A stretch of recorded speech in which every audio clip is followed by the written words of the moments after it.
తుఫాన్ వచ్చినప్పుడు కూడా మనం చూసుకుంటే గిట్ట ఏమైందండి, అప్పుడు మొత్తం ఎయిర్పోర్టే లేచిపోయింది. ఆ ప్రాంతాల్లో కాకుండా ఇక్కడ ఉన్నటువంటి విజయవాడ సైడ్ కానీ, అమరావతి సైడ్ కానీ కంపెనీస్ అన్ని కూడా పెడితే అందరికి మంచి కూడా. ఎందుకంటే ఇప్పుడు ఏపీలో మనం చూసుకుంటే చాలా దూర ప్రాంతాల వాళ్ళకు కూడా అమరావతి ప్లేస్ లోనే అన్ని విధాల కంపెనీస్ పెడితే ఆ రైతులకు కానీ ఇచ్చిన అనేక మంది భూములు ఇచ్చారు. ఎందుకంటే మా అమరావతి మాకు రాజధాని ఉండాలి, రాజధాని డెవలప్మెంట్ కావాలి, రాజధాని ఉంటే గిట్ట మాకు అంతా ఏ కార్యక్రమాలన్నీ కూడా మాకు సక్రమంగా జరుగుతాయన్నారు. రాజధానిలో కూడా మనం ఎక్కువ కంపెనీస్ పెట్టాలి. ఎందుకంటే మనం చూసుకుంటే హైదరాబాద్ ఉంది, హైదరాబాద్ లో చుట్టుపక్కల కంపెనీస్ ఎదుగుతుండండి. ఏదైనా పని ఉంటే గిట్ట రాజధానికి వచ్చి పని చేసుకుని, అదే విధంగా మిగతా కంపెనీలు కానీ పిల్లలు ఎవరైనా జాబ్ చేసినా కానీ దగ్గర అందరినీ కలిసిపోవడానికి కూడా మంచి అన్ని సౌకర్యాలు ఉంటాయి. కాబట్టి కంపల్సరీ రాజధాని పైన ఎక్కువ దృష్టి పెట్టి ఎక్కడనే కంపెనీలు ఏర్పాటు చేయాలని చెప్పి తెలియజేస్తున్నా. అదే ల్యాండ్ ఏమో అమరావతిలో తీసుకొని ఫ్యాక్టరీలు అన్ని కూడా అక్కడ తీసుకపోతే యూత్ అంతా కూడా వాళ్ళు జాబ్లు మాకు రావట్లేదు, ఇప్పుడు వైజాగ్ తీసుకపోతే మా పరిస్థితి ఏందని చెప్పి యూత్ అంతా మాట్లాడుతున్నారు ఉద్యోగాల గురించి. దీనిపై మీ అభిప్రాయం ఏంటి? 100% అండి. గతంలో మనం చూసుకుంటే రాజధానికి మన నిర్మాణం కోసం కొన్ని వేలాది ఎకరాలు జాగా రైతులు ఇచ్చిర్రు, అందరు కూడా ఇచ్చారు. రైతులంతా తీసుకున్నారు. తీసుకున్నప్పటికీ దాన్ని డెవలప్ చేయాల్సిన బాధ్యత గవర్నమెంట్ ఉంది. ఇప్పుడు ఎన్డీఏతో కూటమి ఉంది కాబట్టి కంపల్సరీ కూటమి గవర్నమెంట్ లా ఇంకా గవర్నమెంట్ ఇంకా డబ్బులు, ఇంకా స్పెషల్ ప్యాకేజ్ కింద ఇంకా డబ్బులు ఎక్కువ తీసుకొచ్చుకుంటే చాలా మంచిగా ఉంటుంది. ఏదేమైనప్పుడు కూడా వైజాగ్ లో కొన్ని కంపెనీలు, వైజాగ్ తో పాటు రాజధాని పక్కన కూడా ఎక్కువ కంపెనీలు పెట్టుకుంటే యువత అందరికీ అవకాశం ఉంటుంది. ఎందుకంటే మనం చూసుకుంటే ఏపీ నుంచి చూసుకుంటే చాలా వరకు హైదరాబాద్ కానీ బెంగళూరులో కానీ ఉద్యోగాల అవకాశాలు పొందుతున్నారు.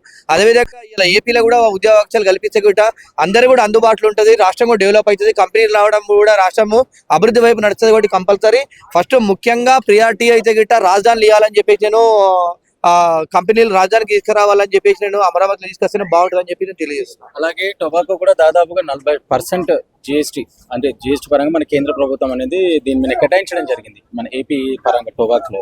మరి ఎందుకని అంటే ఆ ఒక్క టొబాకో అని కాకుండా కొన్ని వస్తువుల మీద కూడా చాలా వరకు ట్యాక్సెస్ అనేది పెంచుతున్నారు. మరి ఎందుకని చెప్పేసి ఇలా ఇంత స్పెసిఫిక్ గా దీని మీదనే ఇలా పెంచారని అనుకుంటున్నారు. ఏదేమైనప్పటికీ కూడా ఇలా మనం చూసుకుంటే కూడా తెలుగు రాష్ట్రాలలో తంబాకు కానీ సిగరెట్ కానీ అనేక మందికి అలవాటు ఉంటుంది. కొంతమందికి మనం చూసుకుంటే కొంతమంది పెద్ద మనుషులు చూడండి సిగరెట్ తాకుంటే తంబాకు నిద్ర కూడా పోరు, అన్నం కూడా తినరు. ఇలా అలాంటి ప్రాంతంలో ఇలా సాధారణంగా మనం చూసుకుంటే గట్ట ఏపీలో ముఖ్యంగా వ్యవసాయం మీద ఆధారపడి భవన నిర్మాణ కూలీలు మాత్రం అనేకంగా ఉంటారు. కాబట్టి కంపల్సరీ వాళ్ళంటి వాళ్ళకు మీరు సరే అలవాటైంది, వాళ్ళకు చిన్నప్పటి నుంచి అలవాటు ఉంది, అలవాటైంది వారు అలవాటు ఉంది అని చెప్పేసి మనం గతం తీసుకుంటే మద్యం రేట్లు పెంచారు. అదే విధంగా ఇప్పుడు చూస్తే కూడా టొబాకో రేట్, అంటే ఏపీలో ఉన్నటువంటి ప్రజల్ని ప్రశాంతంగా బతకనీయని విధంగా మరి ప్రభుత్వాలు చూస్తున్నాయని చెప్పేసి అడుగుతా ఉన్నా.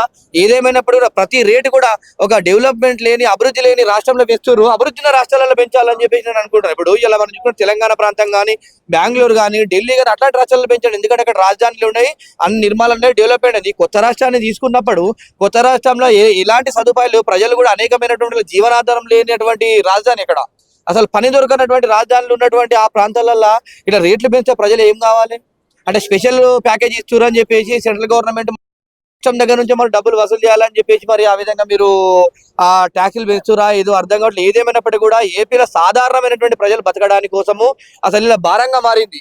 ఇలా కంపల్సరీ తక్షణమే సెంట్రల్ గవర్నమెంట్, స్టేట్ గవర్నమెంట్ ఒప్పించి ట్యాక్స్లు అనే విధంగా తక్కువ విధంగా ఉండాలని చెప్పేసి ప్రజలకు ఎలాంటి ఇబ్బందులు కూడా చూసుకోవాలని చెప్పి నేను తెలియజేస్తున్నాను. ఎందుకంటే ముఖ్యంగా మన తెలుగు రాష్ట్రాల చూసుకుంటే ఏపీలో చూసుకుంటే కూడా మనకి ఇన్కమ్ చేయండి మందు మీద, సిగరెట్ల మీద, టొబాకో మీద. కాబట్టి కంపల్సరీ దాని మీద మీరు ఎక్కువ పనిచేస్తే ప్రజలపైన అనేకమైనటువంటి ఇబ్బందులు పడతాయి. ఇలా సాధారణ వ్యక్తి జీవించాలన్న కూడా ఇలా ఏపీలో ఇంత కష్టమవుతుందంటే దారుణమైనటువంటి పరిస్థితి కనిపిస్తుంది. గవర్నమెంట్ ప్రజలను అందరి సాధారణ ప్రజలను దృష్టిలో పెట్టుకొని ట్యాక్స్లను ఇవ్వాలని చెప్పి నేను డిమాండ్ చేస్తున్నాను. కూటమి ప్రభుత్వం ఏదైతే ఉందో వాళ్ళు మోడీ గారి మాటలు ఏంటి, మన చంద్రబాబు నాయుడు గారు కానీ, పవన్ కళ్యాణ్ గారు కానీ ఏ పని చేయరని చెప్పి చెప్తా ఉన్నారు. దీనిపై మీ అభిప్రాయం? అదేం లేదండి. ఏదేమైనప్పటికీ కూడా ఇలా సెంట్రల్ గవర్నమెంట్ కానీ, స్టేట్ గవర్నమెంట్ కానీ సత్సంబంధాలు ఉంటాయి.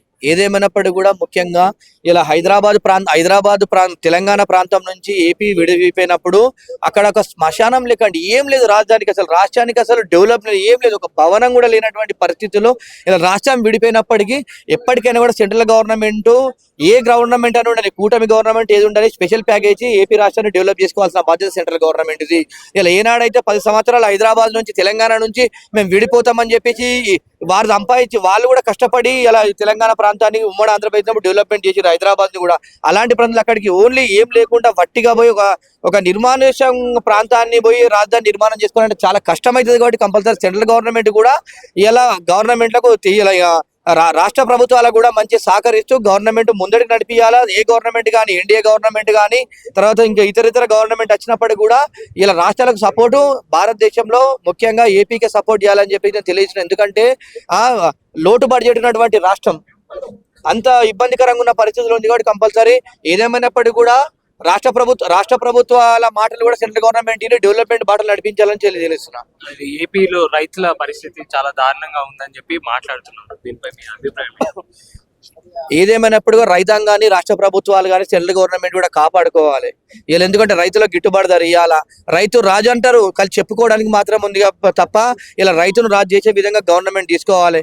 వారి ధాన్యాలను కొనుగోలు చేయాలి. ఇలా చూస్తున్న వర్షాకాలంలో కానీ సీజనల్లో కానీ వర్షాలు వచ్చి అనేకమైనటువంటి పంటలు నష్టపోయినప్పుడు కూడా గవర్నమెంట్ కంపల్సరీ రైతులకు ఎలాంటి ఇబ్బందులు లేకుండా రైతును కాపాడుకున్న బాధ్యత కూడా ఇలా రాష్ట్ర ప్రభుత్వాలు చూసుకోవాలని చెప్పి తెలియజేస్తున్నాం. ఎందుకంటే ఇలా ఎఫ్సిఐలో కూడా ఇలా రైతుల దగ్గర ధాన్యాలు కొనుగోలు ఎక్కువ చేసే విధంగా గిట్టుబాటు ధర ఎక్కువ చేసే విధంగా కూడా చూసుకోవాలని చెప్పి నేను గవర్నమెంట్ తెలియజేస్తున్నాను. ఎందుకంటే రైతును మనం కాపాడుకోవాలి.